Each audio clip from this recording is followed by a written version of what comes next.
Hey guys, welcome to Black Angus Reviews. Today we are reviewing Yoda, #1 from Star Wars Marvel Comics.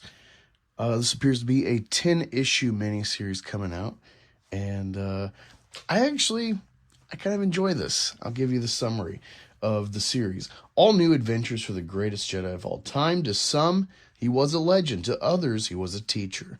Now Yoda is all but forgotten, living in exile and haunted by the past. It's a strangely familiar voice echoes through the swamps of Dagobah.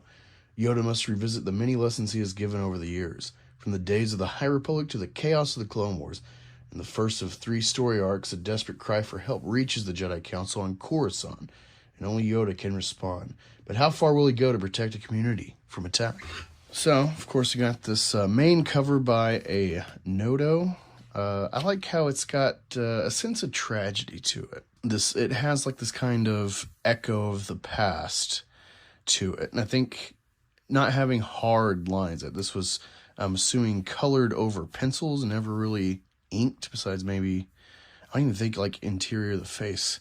That's just a nice little detail. There's some other art you see recently of his for Star Wars covers, and I really like it. So it's a nice little note there, right off the bat. All right, so we start on Dagobah, as you see, and a voice calls out, Yoda. And this is supposed to be during Empire, right before Luke and, of course, Obi-Wan as a ghost is visiting, getting his mentorship. So it appears to be Obi-Wan calling out to him, but it's vague. And I like how he's kind of like, screw off. It definitely feels in line with the Episode 5 interaction of Yoda and Obi-Wan. This is definitely echoing that. Very enjoyable. Cavan Scott's doing really well with what I've read of his of Star Wars. I do think maybe some bad things are probably corporate mandates. Just so you know, of course, like this sequence here, the Dagobah, is supposed to be like Empire Strikes Back Sarah.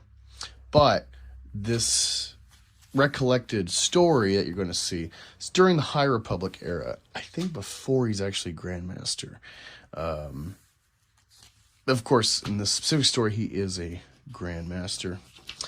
But yeah, we start on the outer rim of Turok. We meet this kid. He's more tribal, and but he has a penchant for repairing technology, even though it seems the culture he resides in thinks it's like a waste of time or forbidden, whatnot. And it seems like he's always getting into trouble doing this. And he's got his sister that berates him. But they hear some chaos. They run to the village, and they're being attacked for, I guess, the Coruscant. And when I started reading this, I got the idea that Yoda is recollecting a story. But I thought that maybe, I instantly was like, oh no, they're going to use him for a cover to insert cringe stories of people we don't care about and will not care about. But I was wrong. So this Coruscant attack is happening, and you see our 2 main characters fleeing. Also, I was worried about, essentially soy storytelling because, you got these main characters that are kind of pinkish. It elicits this kind of bisexual lighting, this queer theory and art that you've seen recently in the last few years from Marvel. I actually like the color palette a lot of times with that bisexual lighting. It's very spacey, very like purplish, light reddish pink into blues. But there's a reason behind it, and so I instantly always see that kind of color scheme like, oh no. But as you see, we got a masculine looking young male character, which is refreshing. He happens to run out to his little shop or whatever and calls out for help on the radio. And it gets to the Jedi Council on Coruscant. And they're discussing, well, we got other things to worry about. We can't just go here or there. And others are like, well, they called out and we heard it. We can't ignore this. And I kind of like how there's this, we're seeing the contemplation of like, all right, how much do we spread ourselves out across the galaxy to help? And Yoda's like, don't worry. I'll do it. It's decided. And they're like, your place here is on Coruscant. He's like, my place? Wherever the Force leads is my places. Sorry, it's hard to read Yoda sometimes. And it's kind of cool.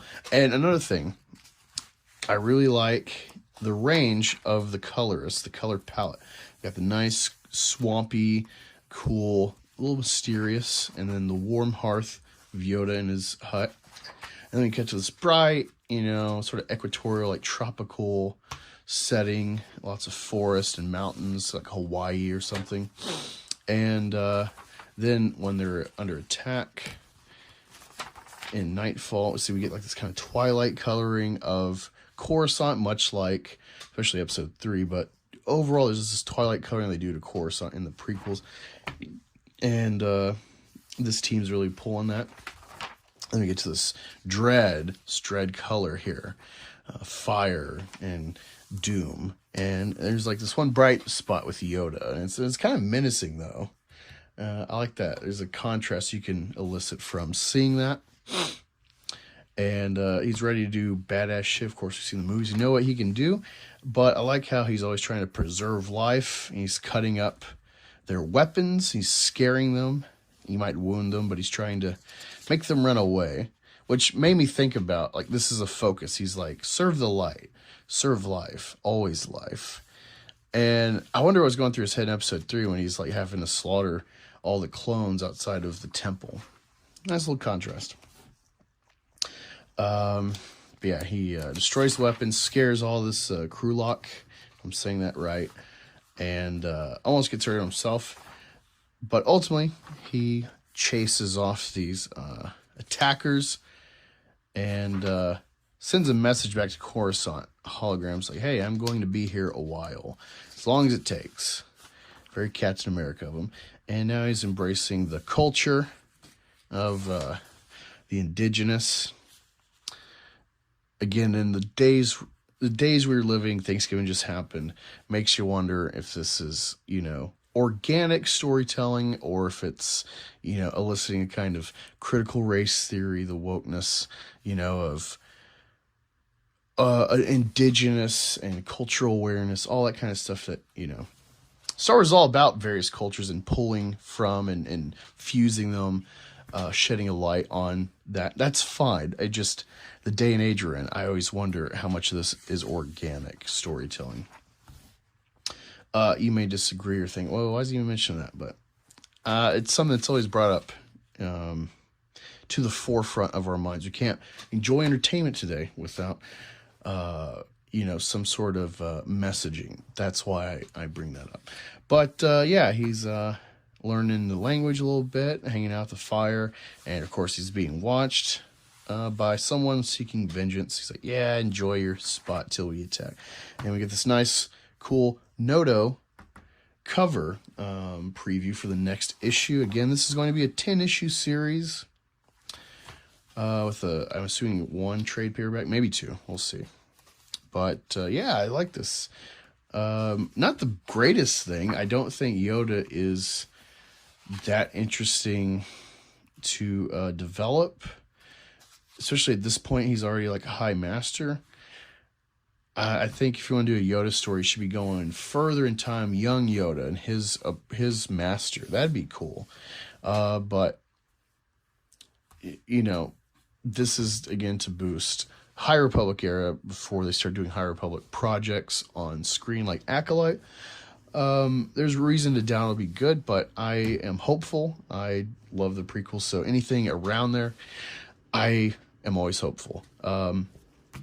That's kind of my take on Yoda. Pretty easy read.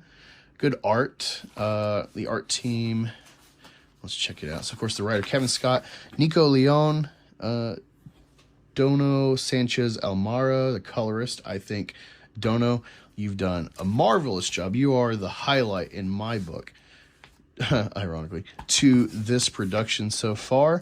I'll have to check out your other stuff. And, of course, Phil Noto, the cover artist.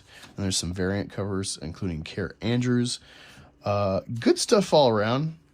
Star Wars, for the most part, with Marvel, has been a solid to great storytelling venue. I will probably be reviewing They showed the ad a minute ago. This, Star Wars Revelations. I got that as well. I'm not a big mainline Star Wars reader, but cover got my attention, so we'll see. Good job, Phil Nono. Good job, Cavan, Scott, and team, and of course, Dono. Go to your store and get Yoda issue 1 and add it to your pull list if this was a good preview for you. Till next time, take care. Thanks for joining.